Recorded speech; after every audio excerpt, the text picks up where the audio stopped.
Getting to the best business partnership agreement. This can be very important in the life and history of your business, right? To have a good partnership agreement that really reflects what's going on and deals with some of the major contingencies that might come up in the life of the partnership. So we're going to talk about that. We're going to talk about the reality here in this show and really give you some good ideas on how to get to the best partnership agreements. Now, the best partnership agreements in business are grounded in communication, right? We need to have the partners talking to each other and having an exchange and really going back and forth about what's right for them, what's right for the business, and really making that case of how to build that out. So we start with good, solid communication among the partners. What does each want? What are their expectations? What I often do is have the partners build a grid or a T-sheet. And what I have them do is list both for themselves and for their partner on two different sheets, what they expect to contribute to the partner on one side and what they expect to get from the partnership on the other side, right? So a very simple exercise, but it requires a fair amount of thought and really exposes what the parties are thinking and what their beliefs are on the partnership, right? So what we find a lot of times is that we have a fundamental mismatch, right? Partner A and partner B may have different ideas of what they're going to give to the partnership and what they're going to get in return. But this requires these issues to get tabled. How much money is coming in, how much time and effort is coming in, what percentages, what voting rights, what control, what job titles, how much time is being invested in the business. These are all things that are going to get grounded out in this process of writing out our expectations and desires. So we start with that. Once we have that written down and we kind of know what everybody expects and desires, we start talking about some of the practical realities in business, some things that might happen. This I sometimes do with partners in a narrative form. I want to hear the story of what happens if certain events happen in the life of the partnership. And I'm talking here specifically about the 4 Ds. There are 4 major D things that come up in the life of a partnership. Death. What if one of the partners dies? Divorce. What if one of the partners gets divorced from the other? Disability.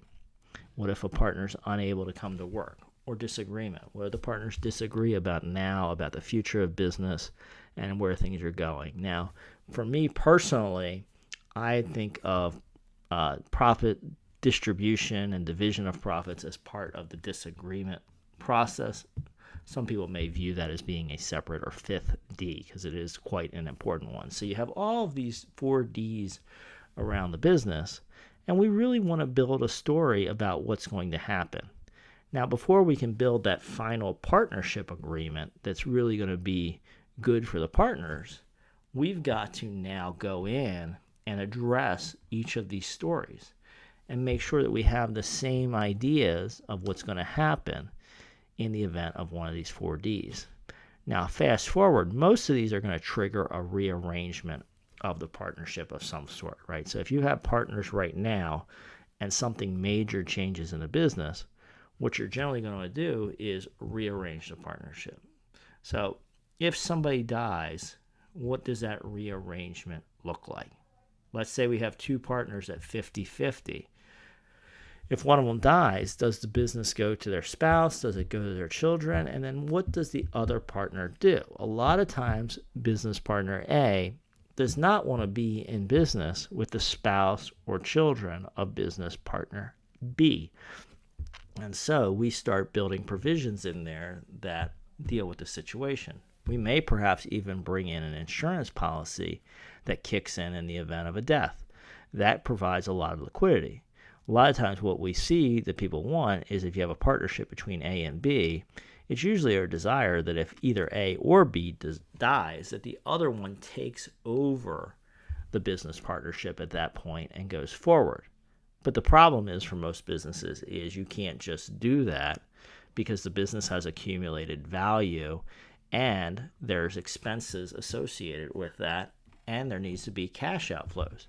Most businesses don't have cash just sitting around waiting to be deployed if somebody needs a cash payout. Most of that money's tied up in the actual operations of the business. You have equipment, you have inventory, you have buildings, you have you have tools, you have all this stuff around your business, and you don't have a pile of cash. You might have equity, you might have value, you might have accounts receivables and other things, but you don't have ways to just cut people big checks, which is why you either need to bring in insurance, or if insurance is too costly or not available, what we can do sometimes is build in a process where there's a timed payout.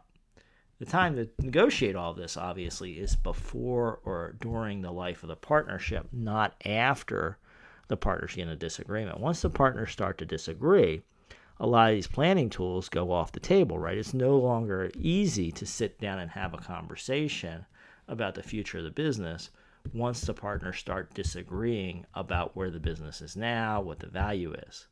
Speaking of which, another issue with this is valuation. So if we're going to have a buyout triggered, we're still focusing on death right here. If we're going to have a buyout triggered by the death of one partner, we need to know what that buyout amount is. And so there needs to be a formula or mechanism for valuation. In the smallest businesses, this could be done by some type of formula, sales times a certain number, net worth times a certain number. As the business gets bigger, we're usually going to be thinking about bringing in valuation experts and really thinking about the value of the business. And so we need a mechanism that is very mechanical to value and rearrange the business. What we don't want to happen is that the partners get into a disagreement or one of them dies, and then there's a fight between the partner and the family over what the value of the business is. So very mechanical, a mechanical process that leads to a number and then a process to pay that number out, whether it's insurance or whether it's some type of time payout. That's the case of death. Divorce, what will happen is a lot of times people will be part owners of a business, and if you don't do very specific planning in the agreement, the divorce court may just divide that interest among the spouses. They may just come in and say, well, spouse one, spouse two, let's just divide that business down the middle. And then now what you have is the ex-spouse of a partner is now a partner in the business. Depending on how your LLC agreements or other documents are written, they may or may not come in as an actual partner or member of the LLC, but they may have rights as far as getting payments if there's a dividend. They may have fiduciary duties owed to them. It can get very complicated very fast, which is why many partners want to plan for the potential divorce of their partner.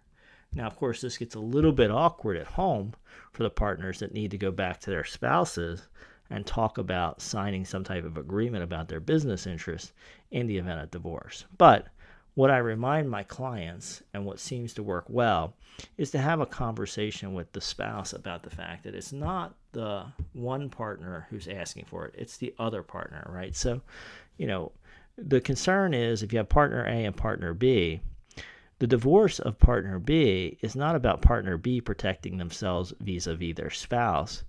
It's about partner A protecting themselves. And so it's usually a lot more palatable when it's explained that way. Like, it's not partner B asking partner B's spouse for an agreement about what happens in a divorce. It's really partner A asking partner B's spouse to protect partner A. And so it's a little more impersonal, and it's really not as offensive. So we work through that, and we build those documents to deal with what happens in the event of a divorce to make sure that the partnership keeps moving forward. Disability provides issues that are different than death, but also similar in many ways. Usually if a partner becomes disabled, they're going to be unable to work in the business. They're not going to be able to make the same time and other contributions to the business. And so they will also potentially need funds for their medical care, disability, etc. So we need to plan for a what if. What if one of the partners, and I keep talking about partner A and partner B, this could be a multi-partner situation as well. What if one of those partners is disabled? How do we keep that business moving forward? And how do we treat everybody fairly?